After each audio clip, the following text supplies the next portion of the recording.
حضور پاک صلی اللہ علیہ وسلم کو اللہ نے رفعنا لک ذکرک کہہ کر کے بلند فرما دیا ہے.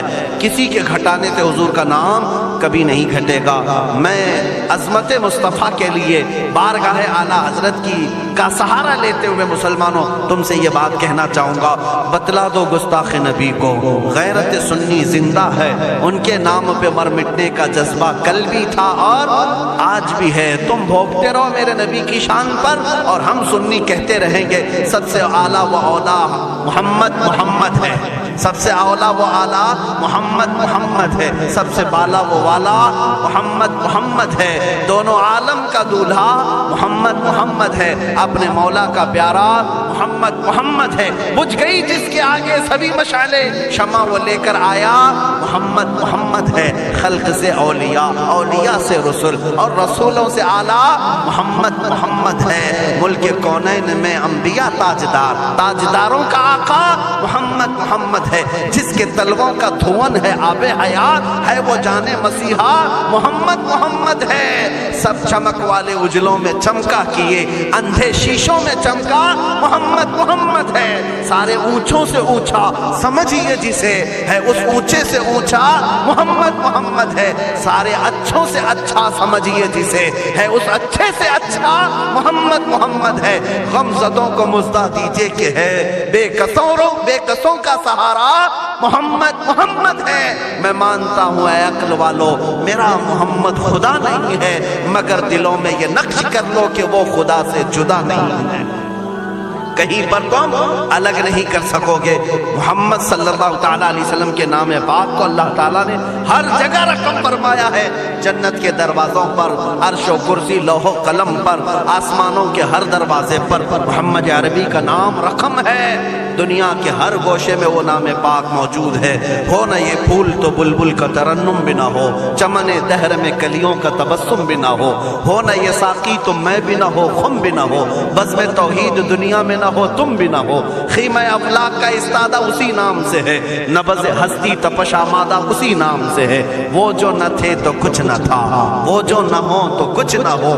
جان ہے وہ جہان کی اور جان ہے تو جہان ہے. بس آخر میں میرا یہی مشورہ سب سے ہے کہ محمد سے وفا تو نے تو ہم تیرے ہیں. یہ جہاں چیز ہے کیا لوح و قلم تیرے ہیں. اٹھو قوت عشق سے ہر پست کو بالا کر دو، دہر میں نام محمد سے اجالا کر دو. مولا کریم اس جلسے پاک کو اپنی بارگاہ میں قبولیت عام عطا فرمائے. میں تمام حاضرین کا شکر گزار ہوں اور آپ سب کو یہ نصیحت کرتا جاتا ہوں کہ آپ زمانہ تمہاری قربانیوں کے انتظار میں ہے اور تمہاری قربانیاں اگلی نسلوں کے لیے بھی اور تمہاری آخرت کے لیے بھی رنگ لائیں گی. آپ قربانی دینے کے لیے تیار ہیں؟ کبھی کسی سے خوف نہیں کھائیں گے، کسی چیز سے نہیں ڈریں گے. ہم تختہ دار پر بھی چون کر کے چڑھیں گے. ہاں اب میں یہی کہتا ہوں باطل سے ہم ٹکرائیں گے ناموس رسالت کی خاطر. باطل سے ہم ٹکرائیں گے ناموس رسالت کی خاطر، ماریں گے یا مر جائیں گے ناموس رسالت کی خاطر. ہاں جو تخت نشی ہیں وہ بھی سن لیں توہین نبی کے مجرم کو. جو تخت نشی ہیں وہ بھی سن لیں توہین نبی کے مجرم کو ہم دار پر لے آئیں گے ناموس رسالت کی خاطر. ہم دار پر لے آئیں گے ناموس رسالت کی خاطر. زندہ نہیں بچنے پائے گا گستاخ رسول کسی صورت، زندہ نہیں بچنے پائے گا گستاخ رسول کسی صورت. اسے ہم دوزخ میں پہنچائیں گے ناموس رسالت کی خاطر. اسے ہم دوزخ میں پہنچائیں گے ناموس رسالت کی خاطر. توہین رسالت ہوگی تو شمع نبوت کے پروانے، توہین رسالت ہوگی تو شمع نبوت کے پروانے.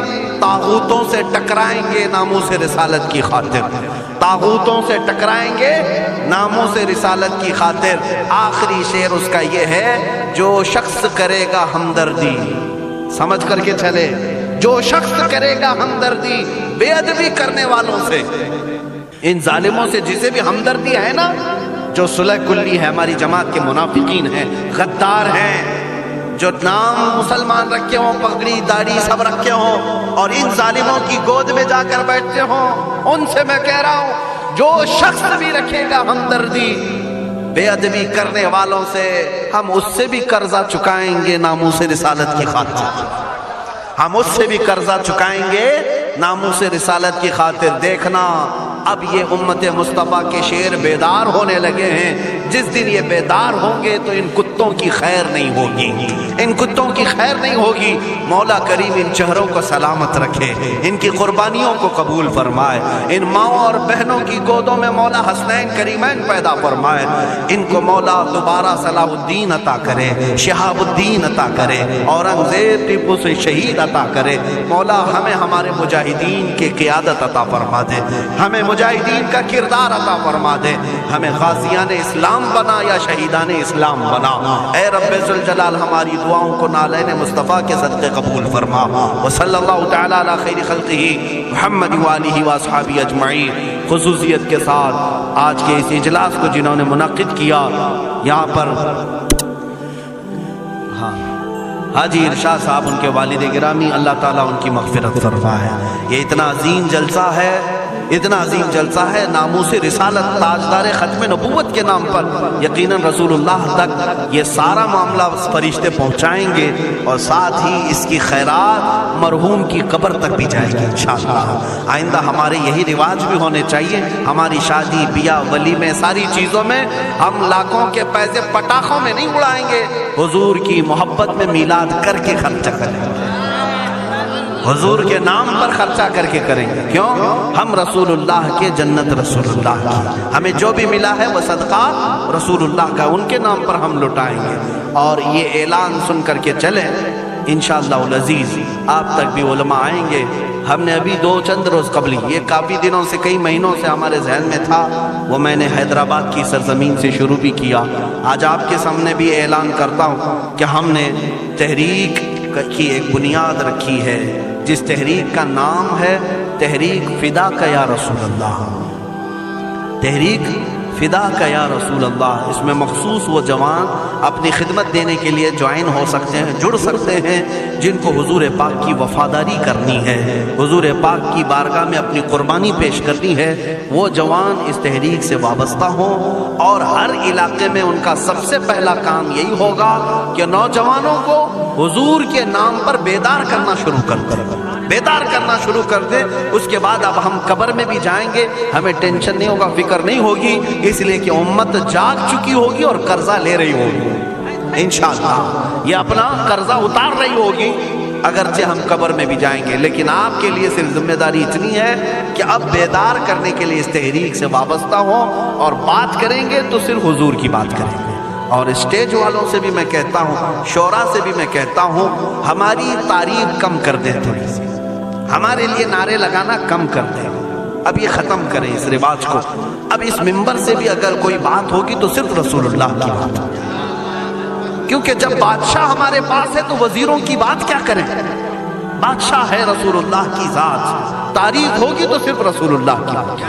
ہماری تعریف میں اپنے متعلق کر رہا ہوں، باقی آپ دوسرے ائمہ اکرام کا ضرور نعرہ لگائیں، علامہ اظہری صاحب آئیں ضرور نعرہ لگائیں، استقبال کریں۔ میں اپنی جانب سے میرے متعلق کہتا ہوں، میں تعریف کے قابل نہیں۔